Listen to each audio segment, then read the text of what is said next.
Hi, everyone. Did you survive what I'm calling the whiff blackout of 2021? Also known as the day that WhatsApp, Instagram, and Facebook went down. What did you guys do? Not to worry. The FAC Live show is back, and we're discussing the importance of cybersecurity for online businesses in the Caribbean with Eduardo Cabrera. I'll be right back. People think that this is the way things are working. So employees, team members, managers, leaders, but in actuality, there's a massive gap between what you think you're delivering and the experience that your customers are actually having on the front line. Launching an online business needs a little bit of a mindset change. It's not just purchasing the website or the system and then sales come through automatically. There needs to be a little bit of a groundwork.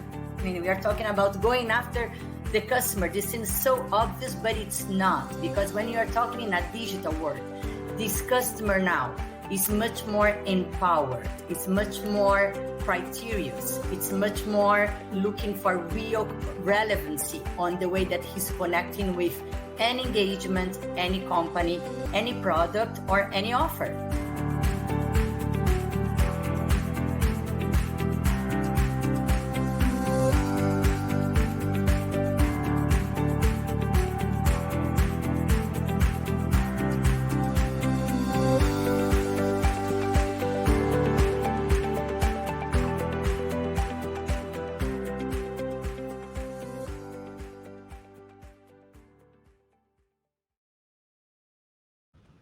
Good morning and welcome to First Atlantic Commerce. Here on the FSC Live show, we cover all things e-commerce in the Caribbean. Our guests join us from all over the world and generously share their expertise, knowledge, and insight into the digital world and how we operate within it.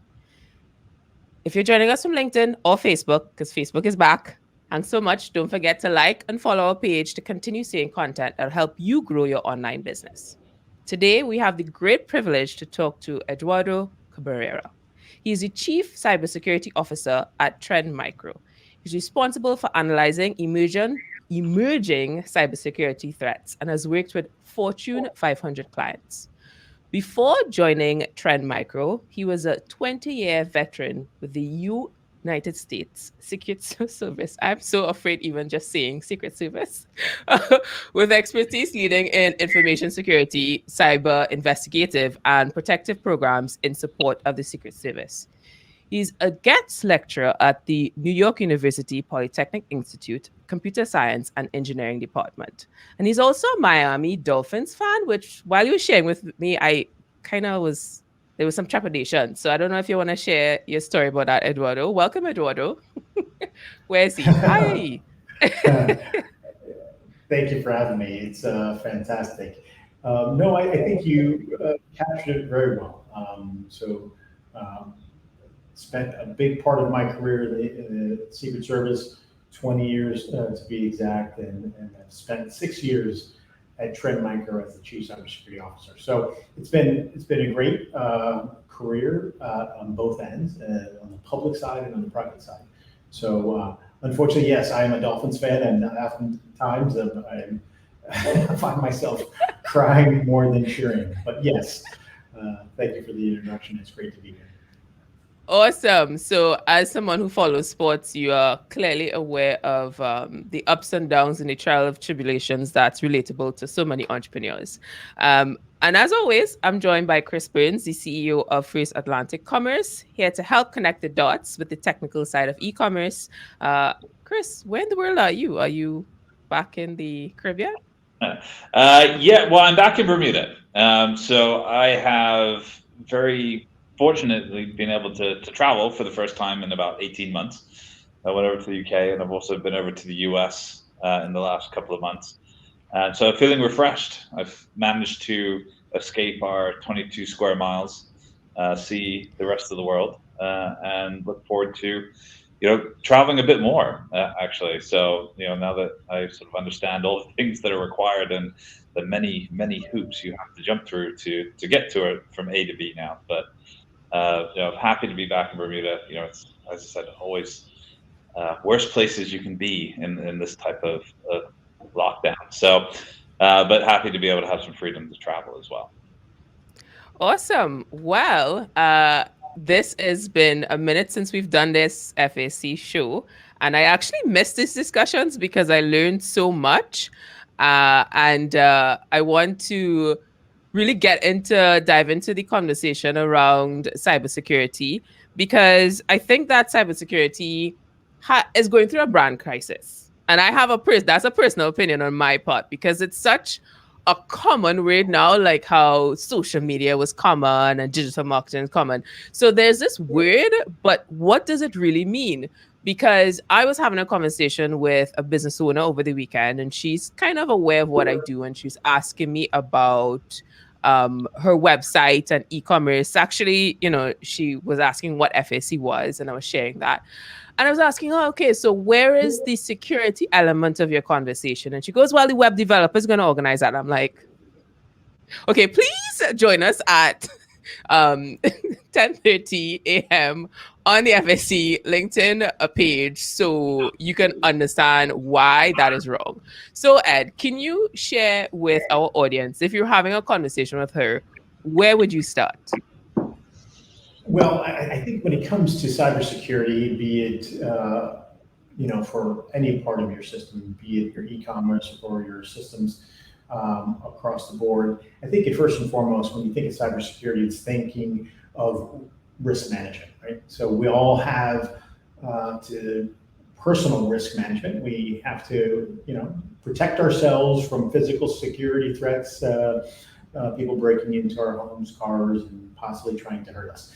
In the same form, this is what we have to think about cybersecurity, personal risk management, as well as your professional risk management. It is really trying to do everything that you want to do digitally, but in a secure fashion to where you're preventing, hopefully, but also detecting and thwarting attacks that you might be receiving, at your organization. So it's cybersecurity is this personal side, and then there's also the professional side.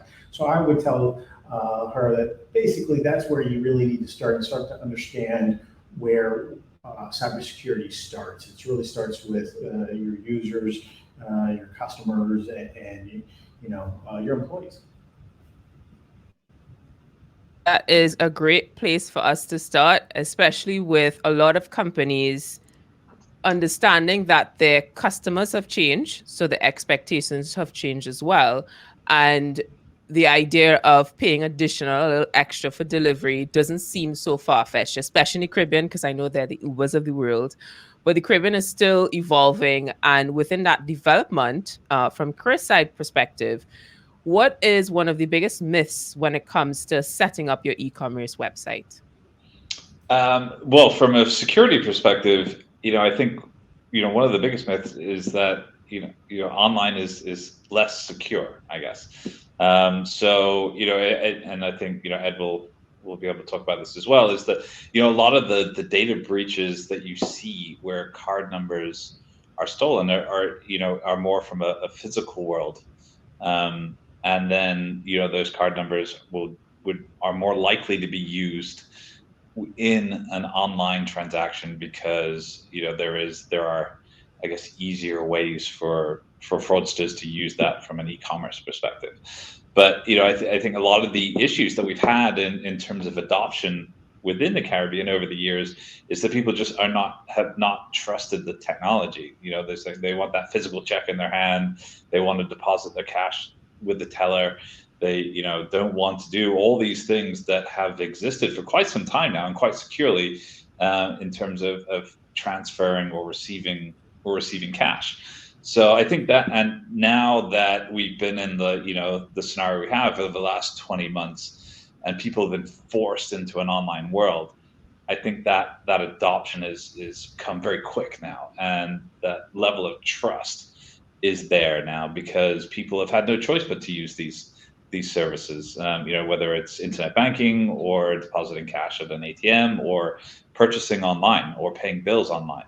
And I think with that added confidence now is people are going to realize this is a lot more convenient too, and we're not going to go back to the way that we banked or bought goods and services before, because we realize there's a better and in many ways a more secure way of doing it, because if you're taking transactions online, you're not dealing with cash, and cash is a problem to secure, whether it's in a physical store or you're a taxi driver, or you're an individual that's simply taking cash out of an ATM to go then use that cash somewhere else. And I have multiple examples over the years where people have had issues because they've been using cash rather than cards, and you have a lot more recourse when it comes to protecting yourself when you're using a card-based product in terms of things like chargeback or insurance. But once cash is gone from your physical wallet,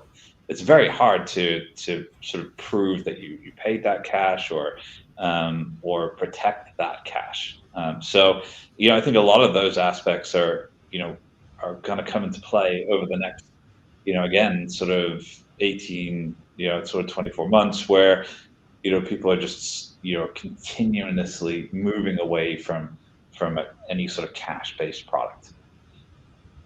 Great. That is so important now, especially when, I went to grocery yesterday, and that actually started with going to the sink, washing my hands, then actually taking my temperature. And then on top of that, they actually require you to get the hand sanitizer, although you wash your hands.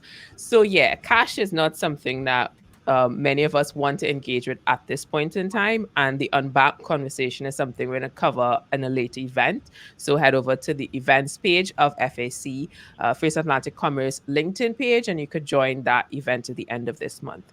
So when it comes to cybersecurity, one of the things I've found is we don't talk enough about the team within your organization, because we had somebody join my team earlier this week, and because my entire business is remote, which is something a lot of companies are doing now, there's this sort of gap in terms of, okay, this is your job that is required of you, but are you aware if that person you're employing is aware of the environment that they're in, meaning, their browser, cache, do they know what cookies are, all those different things. So Ed, can you share with our audience, the importance of educating their staff, and then maybe shedding some light on social engineering?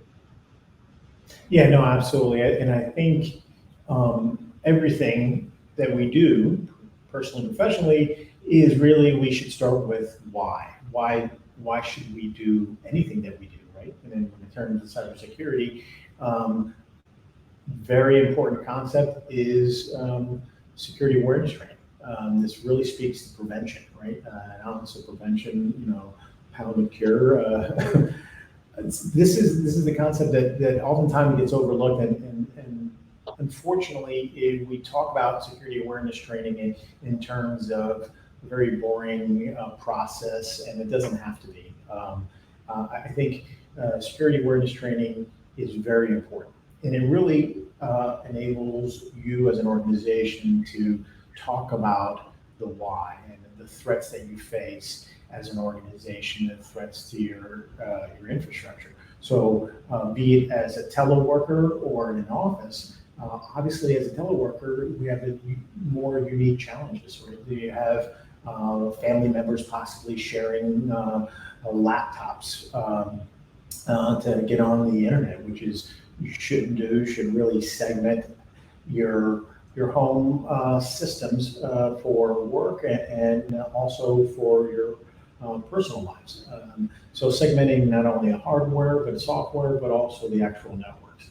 But getting back to the why is there is a very active threat actor groups out there that are targeting e-commerce, going after the shopping carts, and been doing so actively since 2018. There was one group that's referred to as Mage Guard. It's a consortium of threat actor groups that basically go after the shopping carts on e-commerce websites. And so explaining the threats, explaining where your users fit into it, but also your customers, and how they need to be that critical stakeholder, because it's that personal people behind the keyboard is what they're actually going after. They're going after those social engineering attacks to be able to, trick employees, but also obviously go after your customers as well. And can you elaborate a little bit? Because of Hollywood, we tend to think that cybersecurity means somebody with a HUD typing away on your keyboard. There's this random computer generating codes. Sure. Is that true, Ed? Can you tell us? Is Hollywood lying to couldn't us? be farther from the truth. Sadly enough, just to put it in perspective, the cyber criminal or cyber crime that we see today has been the result and the outcome of an evolution of sort that's been happening since the mid 1990s. You had Amazon and eBay really come and get started in the mid 1990s, and unfortunately, our e-commerce infrastructure, as it has grown, so has a parallel universe of sorts. Cyber criminal, infrastructure and ecosystem has also grown, and so they've been communicating and collaborating around attacks going after carding data from the mid 2000s to even now, still to a certain extent. But we have such a sadly a robust cyber criminal underground that really leverages crime as a service. They're providing services to other criminals to be able to do very high scale, high impact attacks against organizations. So that the person with the hoodie is still, I think it is probably one of the biggest challenges, especially when you come to security awareness, that we have to overcome in our industry. We have to make sure organizations and users, employers, and even customers understand that the threats that they're facing are much more capable and much more sophisticated and have evolved as we have as digital consumers, and they're digital criminals, right? And so they're leveraging the same infrastructure, but instead of for good outcomes, they're doing it for financial gain, right? And so, no, definitely a Hollywood myth for sure. What? You mean I can't learn from Hollywood? Hollywood lied to me? Exactly. Noted. All right. So we're going to go on a quick break. Before we do, what we want to discuss is the consequences of not implementing specific things. Because I know, as an entrepreneur myself, it can be overwhelming. You're dealing with a pandemic. You're trying to juggle this shift in digital, and you're saying, you know what, maybe this doesn't apply to me. So right after the break, we're going to look at the consequences that's going to happen if you don't upgrade and understand what cybersecurity means to your business. We'll be right back.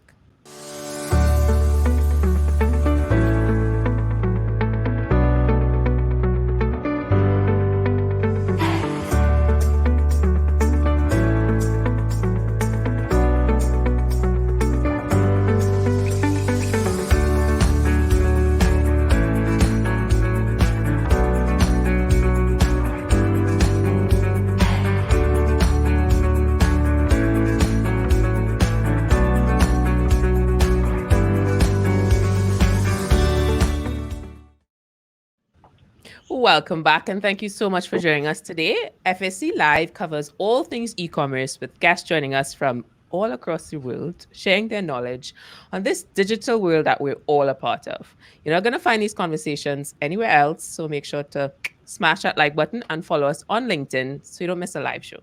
Be sure to comment if you have any questions, because if you're a small business owner, if you are in this weird matrix of understanding online commerce, now's the time to take advantage of asking these questions. As always, I'm joined by Chris Burns, the CEO of First Atlantic Commerce, here to connect the dots with a technical side of e-commerce. Hey, Chris. Hi there. And today our guest is based in Miami, and we're talking about the importance of cybersecurity for online businesses in the Caribbean. Hey, Ed. Hi. All right, so we're going to get straight into it, because cybersecurity is an important element of just about every business, because it means that you have people in your business, and once you have people in your business, you are liable to be affected by cybersecurity, because guess what? The internet is not going anywhere. I'm sorry to be the bearer of bad news. For all those who are like, okay, Facebook is down, good riddance, it's gone. It's not going anywhere. It's part of our lives, right? And when it comes to cybersecurity and being a business owner, it could be a little difficult and overwhelming. All these different learning paths you have to encounter. So I'm going to start with Chris in terms of what is one of the main consequences of not looking at cybersecurity when you're building out your online business. Well, I mean, one of the major issues with that is fines. Monetary fines that can happen there. So if you're looking at, again, if you look at any of these huge data breaches that happened in the U.S., where like some of the Targets, Walmarts, PF Chang's, whoever, I mean, take your pick. There's hundreds every year. There are some very significant fines from the card associations, and further, if you don't secure card data properly. And that can, very quickly put a small business out of business. So if you're not taking that seriously, you really are putting yourself at risk of losing your business altogether. And even if you have a small data breach, or it's just maybe it's emails or some personal information rather than any sort of financial information, it's a reputational risk. If you're used to using a site and then suddenly your email gets compromised, your home address, your any of your other sort of personal data you have with that particular website, you may not go back to that site, and you could lose a big chunk of your customers, and that can threaten your business in terms of being in business, just because people are just not comfortable with shopping on your website anymore. So those are a couple of major instances that you have to look out for. So it's really important that when you're dealing with all of your online infrastructure and plans and strategy, that you're working with the right people that will help protect you, and have some common sense rules in place that help protect that business. And I'm sure Ed can go into those into a lot more detail than I can, and has seen a lot more crazy stories in terms of what people haven't done to protect their businesses. But just passwords, simply passwords, is such a key one, where just don't be using, use a strong password. Perhaps use the some software, password management software. Don't use the same password for everything within. They're just really simple rules. Don't write it down somewhere. And you think these are common sense approaches to protecting your business and your customers, but it is quite shocking how many people don't put enough thought into that. And that's what we always tell people, is when you're going online, think about how you would secure your physical store. So you're going to put locks on windows, you're going to put locks on doors, you might put barbed wire around your compound, you might have security cameras, you might have a security guard, and you might put tags on your clothing. So when you go to online, you should be thinking in the same manner. You shouldn't just think, well, I've got a website, and the website hosting company says it's a secure site. You need to be thinking about how you secure every aspect of that business online from start to finish.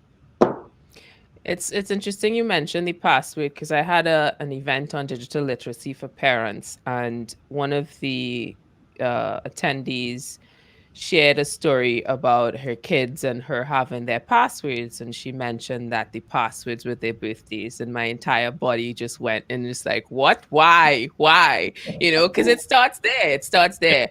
And I mean, I gave her some insights. I watched this interview with Edward Snowden.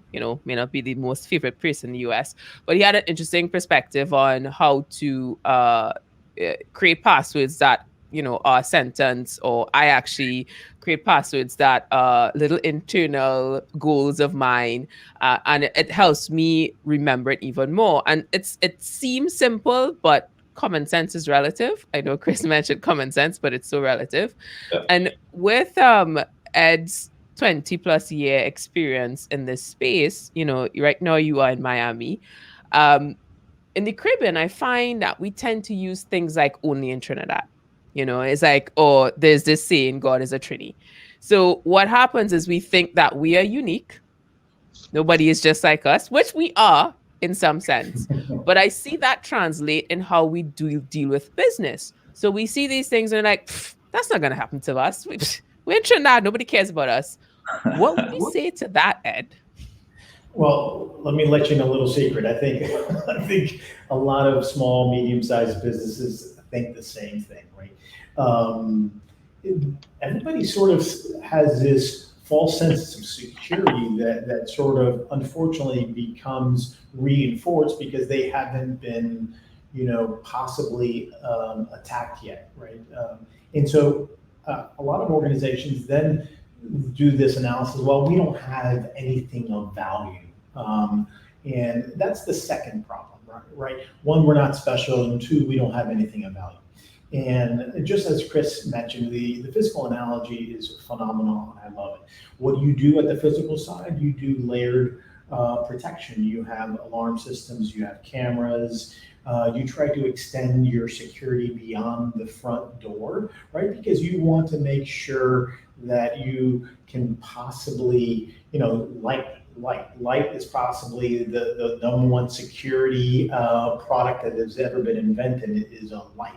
And so having your storefront illuminated and visible, right, that then deters criminals who like to have that darkness. Well, and the same thing on the digital side. I think when you look at companies, they think, hey, we have nothing of value, and therefore they take this approach of, well, I shouldn't really invest in securing it. And the one thing I just want to really hammer down, you provide an awesome value proposition to cyber criminals, and especially nowadays, even with ransomware attacks. Ransomware attacks have been exploding, and medium-sized and small businesses have been disproportionately affected by these types of attacks. And so these attacks are similar to then the same types of attacks to steal data, credit card data, or your e-commerce site, right? So those types of attacks, and maybe we'll go into a little later, are very problematic for small, medium-sized businesses. But I think we definitely have to get over that first hurdle. It is that visibility and awareness, right? That they do have something of value, and there are groups and individuals looking to steal that data. So I know it sounds sort of peddling in fear, but it's a fact of life that is out there. And I think we have this layer of abstraction of physical and cyber, and so we think that it's completely different, and we have the impacts are different. Well, if they steal your wallet and money physically, it's the same on the digital side. I really love what you said about, that's the first time I heard the word value proposition and criminals in the same sentence. And I love it because you always hear that unique value proposition from a marketing side, from a sales side. But you're right, this approach of I'm too small for anybody to hack me is just, it really is a UVP. I love it. I need to make notes. All right. So we're going to go into hacking. We're going to go on a quick break. But before we do, we have a question by Rudy. We'll ask it, but we'll answer it after the break. Rudy wants to know, what do you think about stuff like Google Authenticator? So we're going to get back to that. We'll see right after the break.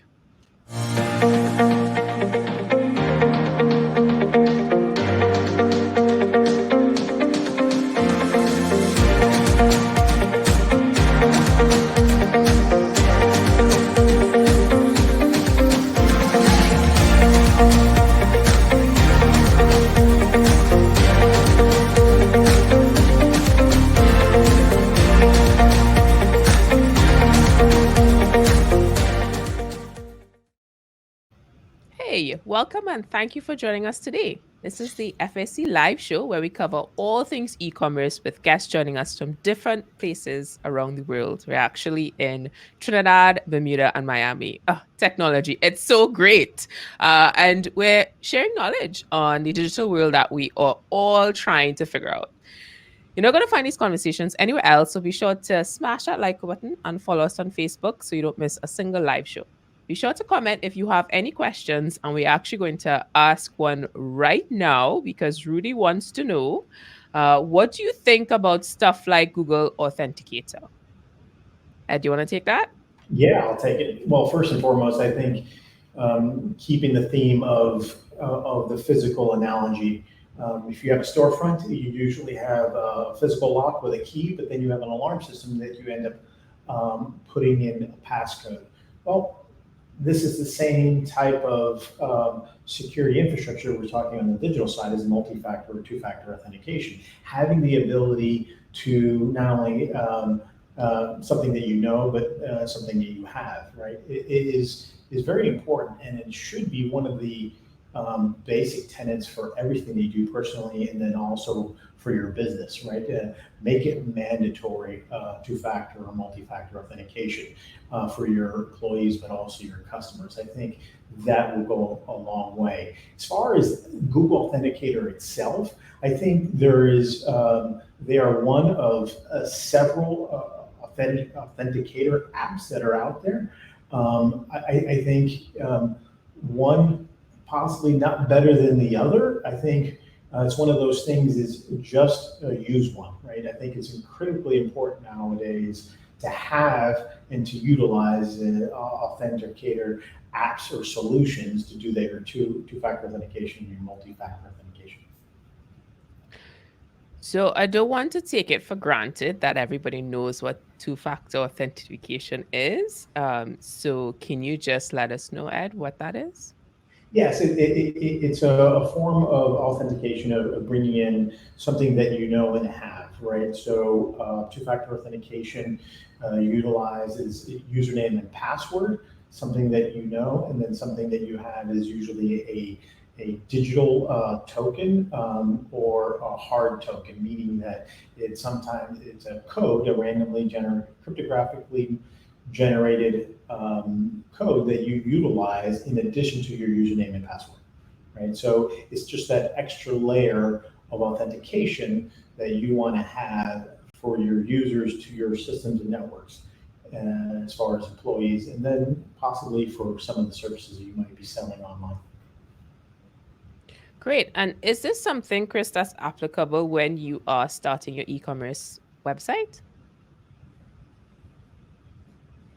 You're on mute, by the way. So we use this a lot internally within First Atlantic. So, if people are logging into the systems, we have a two-factor authentication method to get into our systems because we have a lot of sensitive credit card data within our system, which we're allowed to have because we go through this sort of PCI DSS level 1 audit every year, which is basically a third-party company that comes in and tries to hack, ethically hack our systems to ensure that we don't have any card data in what we call clear text. So everything has to be encrypted, in sort of an N-tier type setup, which is a 3-level setup within our system. So we use that a lot. You can use it within sort of, I guess, B2C, sort of business to customer type websites. What we've seen is, when people are signing up with websites and the website will do a one-off transaction for a random amount that is charged to that person's credit card.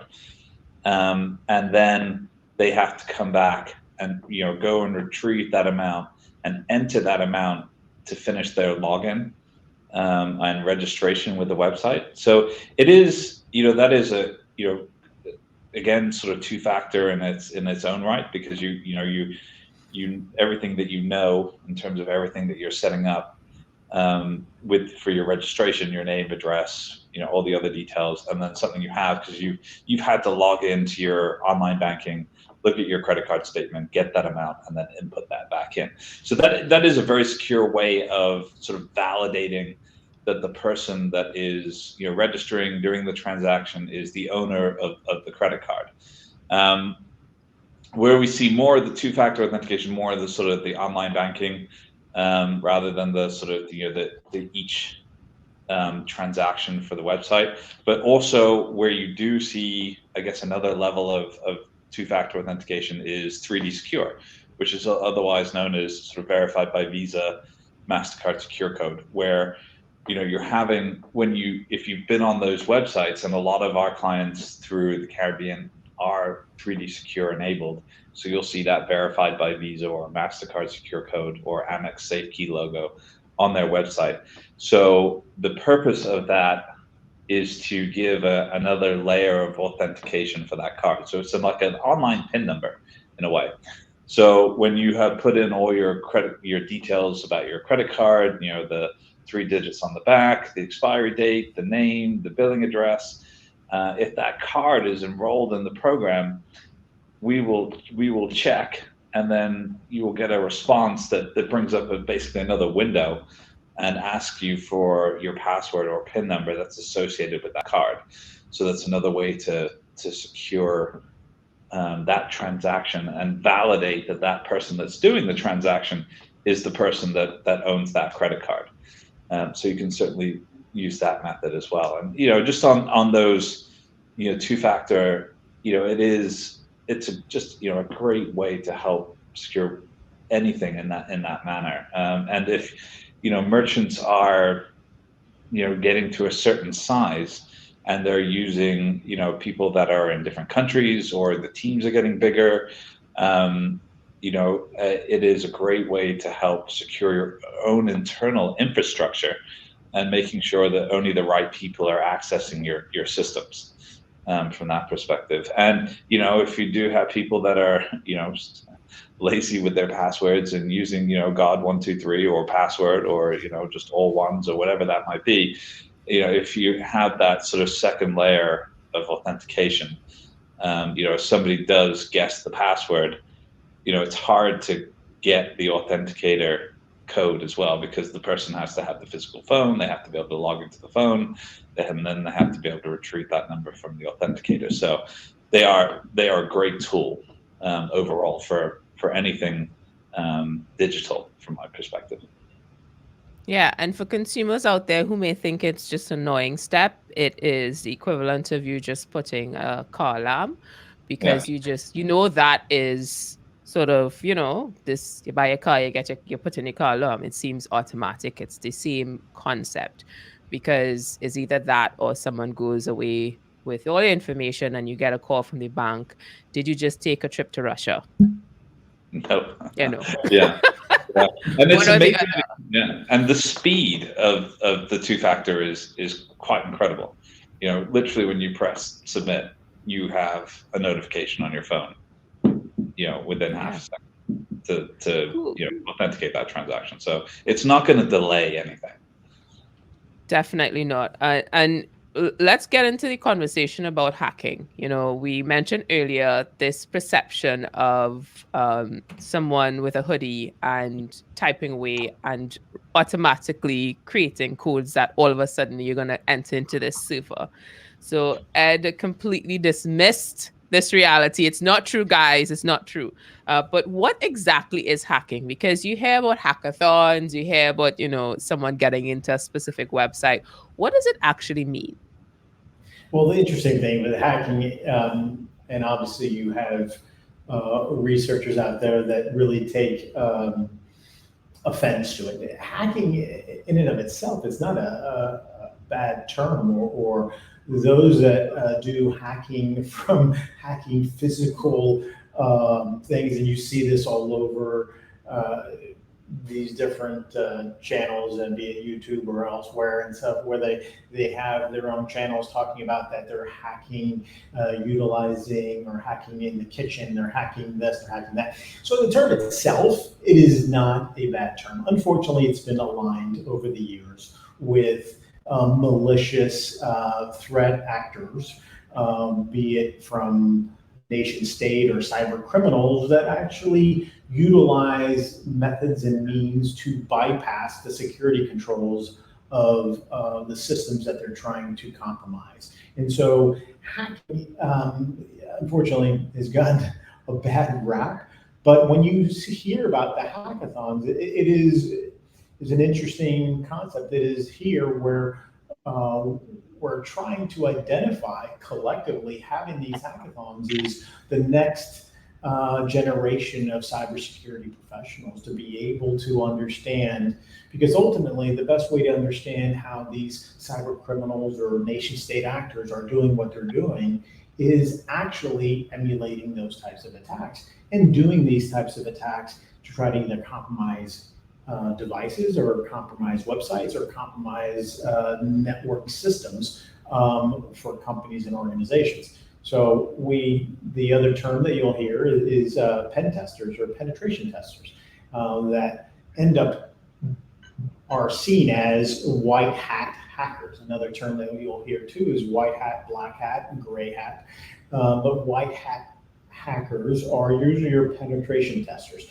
They actually test the security controls that you have, be it physical, logical, any security controls that you might have to protect your storefront, your systems, your data. They're hired to actually test your system security. And so unfortunately, yeah, the hacker name or hacking term has been somewhat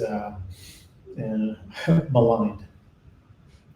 It's been hijacked. It's what I said earlier. The cybersecurity industry is going through a brand crisis because it's almost like a dark cloud, and it's become a fear that people are staring away from, when in actuality it's almost like you should just go and stand up in the cloud and wait for the rain and put up your umbrella, right? Because once you're online, you are at liability to be hacked, to be, somebody's going to trying to get some information from you. And when it comes to being a business owner, and maybe something did happen, maybe someone, did take your domain, someone went into your cloud and was able to, because you didn't have the two authentication factor, they were able to pull files and said, okay, if you don't give me this amount of money, and it's usually some kind of Bitcoin or something, all your files are going to be gone. Any advice for that business owner? Where should they start? Yeah, digital extortion, unfortunately, it has evolved as well. As I mentioned before, all of these types of attacks evolve. And unfortunately, they evolved to be more lethal and have a higher impact, unfortunately, for victims. And so from a ransomware perspective, it is really about being prepared up front. Really addressing the same cybersecurity, situational awareness, and best practices, such as user awareness and training, backup systems, creating very resilient backup systems in case you are attacked, that you can recover. Because really, when you talk about ransomware, and for the most part, any attack, resiliency is the actual key word. You want to be able to respond quickly and remediate quickly, and therefore your resiliency goes up. So if you're going to be down, you want it to be minutes, or rather seconds or minutes, rather than hours or days when it comes to these types of attacks. Unfortunately, they've evolved, and what we're seeing is in our first half year report, and we actually had a report dedicated to the evolution of ransomware, where we have pre-modern and modern. And just to explain to those of you out there, the pre-modern was really one stage type of attacks. They would send an email with a malicious file or link and deliver the ransomware, and that would be your the scope of the attack. Now we have these threat actor groups that are doing double extortion. And so in other words, they're not encrypting until the very end. So their purpose is to compromise your networks, identify the data that is most critical to you and that you would probably pay and pay well for to get it decrypted. But they also will then steal that data. And so that's where the double extortion term comes from, is that if you don't pay, then your data is not going to be decrypted. And on top of that, your information is going to be released to the public, your competitors, whatever dirty little secrets you may or may not have, intellectual property, anything that might be a big concern for you as an organization, as an enterprise. Now that is the second layer threat, that if you don't pay, we're going to release it. And so it has become quite the challenge for small, medium-sized businesses, like I said, because they're disproportionately affected by these types of attacks, and oftentimes don't have the personnel, the people, the process, and technology to stop it. But going back to what they should do is really start with prevention, really understanding what you need to do from a user awareness training, as we mentioned before, backups, making sure that any software that you have is constantly being updated and patched, and using multi-factor authentication like we talked about previously. So a lot of this alignment of protections is needed for a ransomware attack, but it's also needed for somebody who wants to steal, say, your credit card data. Ooh, that is, wow, that's a lot. But so important, and this conversation is extremely important, especially now. And I want to ask, in the context of that small to medium, because as you grow as a business, we tend to get free tools, right? Because in this digital age, everything's free. In our minds, Facebook is free, LinkedIn is free. Why we have to, this selling our data?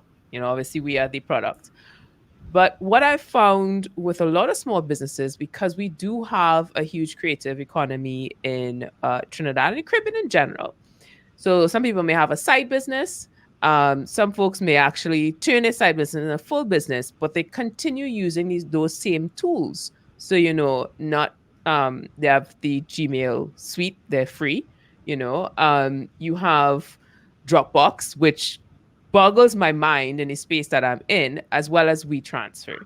So you have all these different free tools that people use, and they think, well, that's fine, as well as VPNs. So any suggestions in that space on these different tools that we're using? Is there a point in time we have to be mindful of that?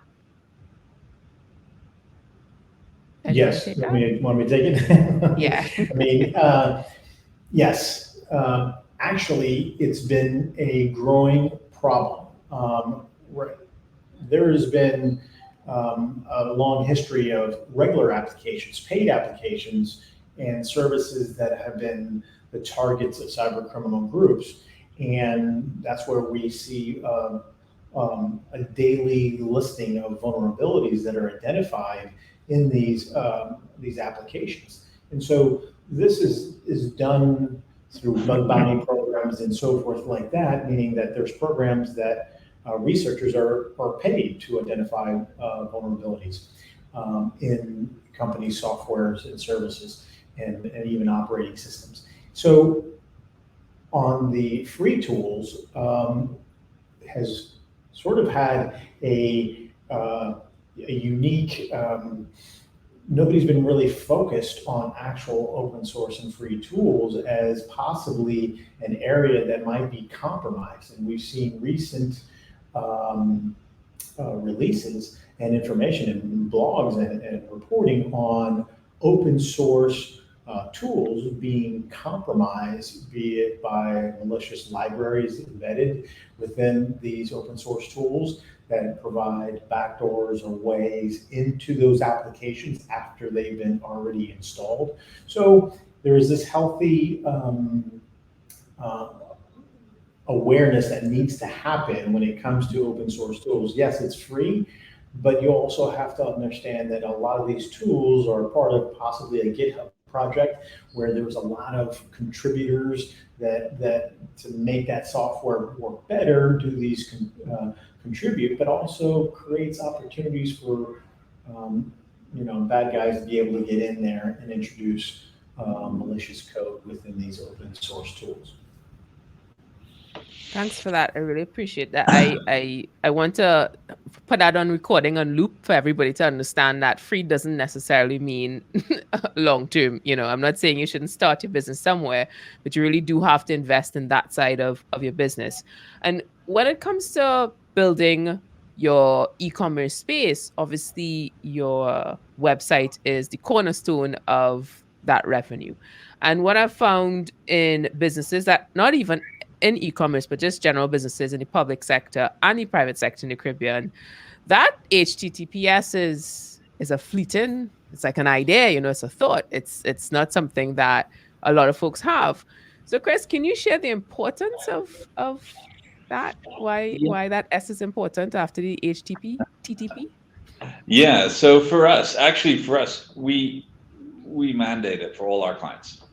So if you're going to connect to us, you have to have an SSL certificate with your site to be able just to connect to our gateway, to be able to have that sort of common sort of handshake and be allowed to send us transactions. We mandate that you have it. So it's not even a nice to have.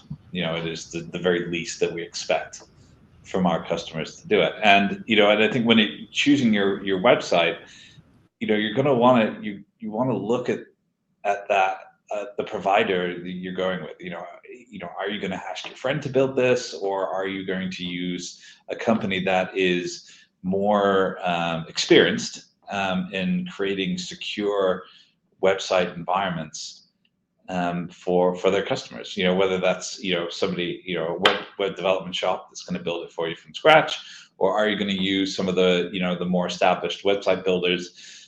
Whether that's the Wix or the Shopify or WooCommerce or 3D Card, and those historically those haven't really been an option for the Caribbean, but we over the years now at FAC have sort of commissioned plugins for all those different sites. So those are options now. So you can get those at a good value. They're very secure. But then it's the human factor that you've got to look out for after that. So you've got to if you're just a one-person shop, then great, train yourself. There is countless hours of security awareness training on YouTube. It's free. If you're a bigger company, there are a lot of great companies that provide that service. And we do it every year as part of our DSS certification. Every single person, including myself within the company, has to do the security awareness training module that comes in as part of the PCI DSS certification. So make sure you do that, and again, get away from this mindset that okay, I'm only selling a few t-shirts. People aren't going to come online to steal the t-shirts. They're not after the t-shirts. They're after the data. They're after the personal data from your customers, whether it's name, addresses, passwords, email addresses, and importantly, their credit card numbers as well. Or they're going to be using your sites to test other bots. In terms of we have credit card number generators, where they will go onto a website, and if they don't have like a captcha or the little phrase that you have to type in to prove you're not a robot, they could run thousands and thousands of numbers against your payment page without you realizing until it's too late, and then you just aided in a fraudster in trying to create real credit card numbers, and they piece all that information together from other sources. So they get very creative with it. So don't think it's just because you're not selling a lot of product that you don't represent a lot of value to a fraudster. Wow. Yeah. So Rudy wants to know, what do you think about SSL? Why this layer does not protect us all? That's probably more for Ed, I guess. But well, I mean, I think from a SSL perspective, I think why doesn't it protect us all? I think we'll just take it for everybody else's discussion. So when you get into the technical piece, is that we just don't want to assume.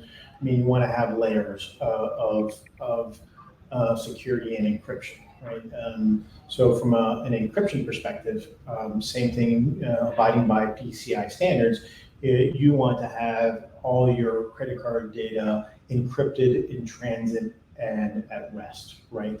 And so encryption by any means is very important, and it doesn't have to be one type of encryption. So this is where when we look at sort of this defense in depth or this layered security that you want to have, you want to be able to have multiple layers of security and security controls around your data.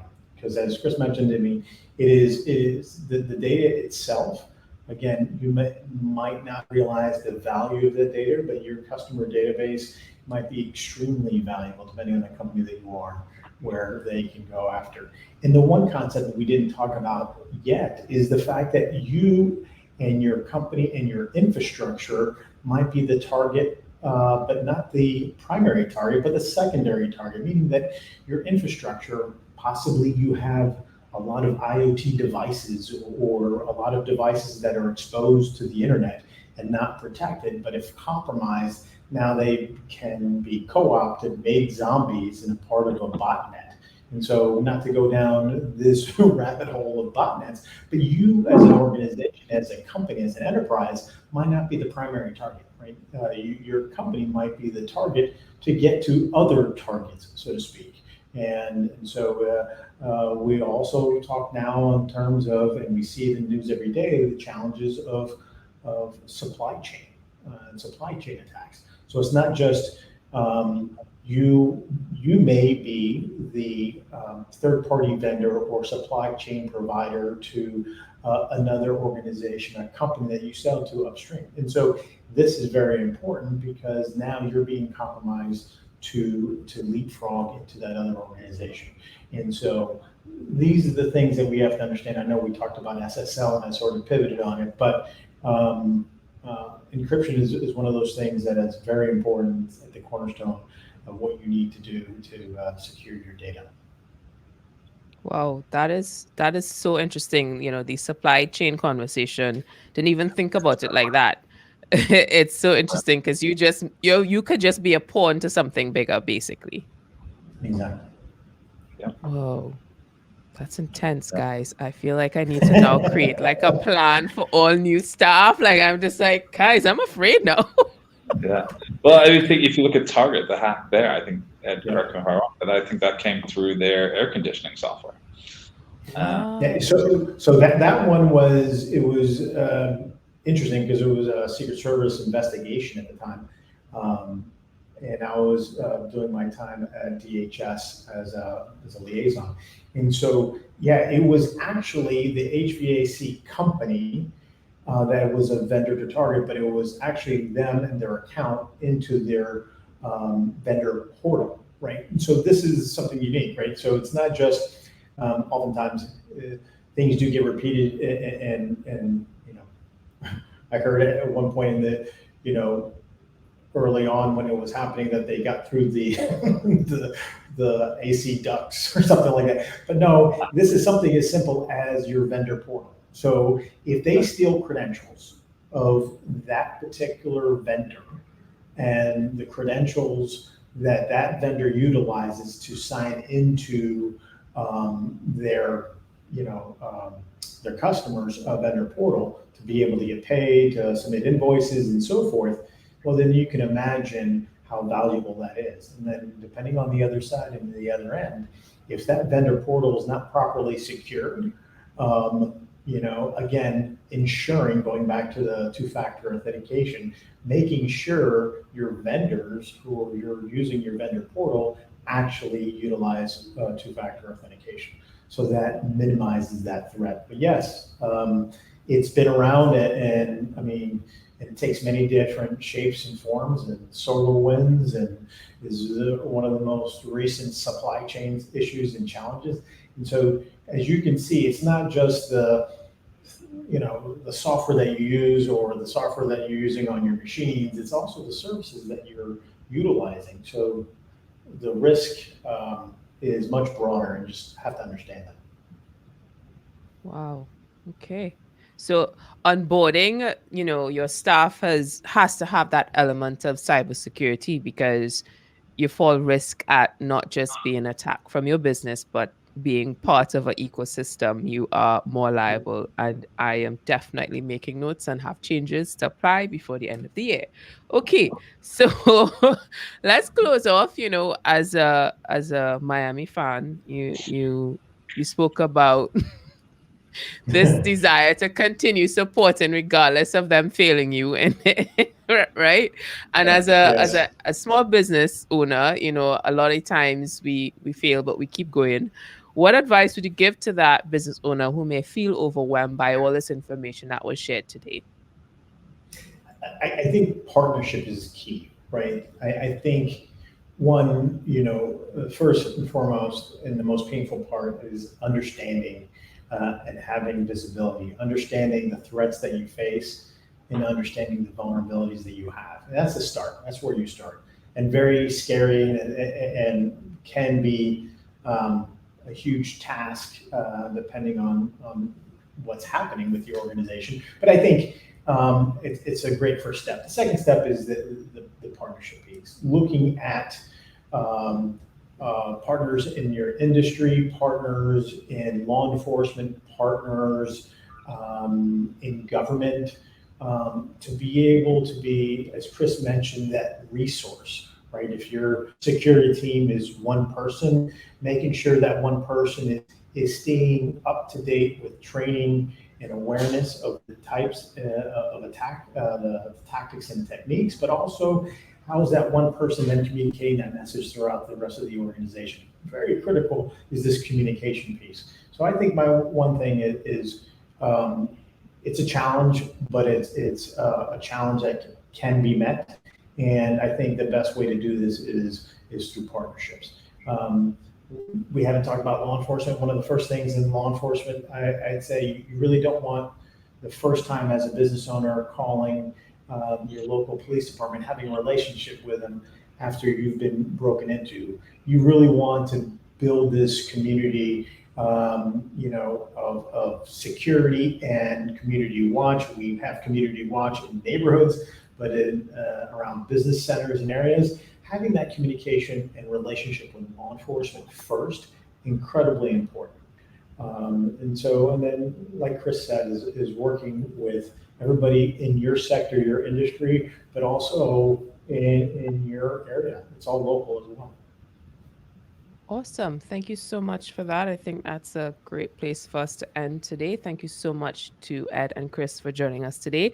We learned so much. I learned so much. I have homework about the importance of cybersecurity for online businesses in the Caribbean. Guys, just because we're in the Caribbean doesn't mean people don't know we're here, and doesn't mean that we're not liable to be hacked.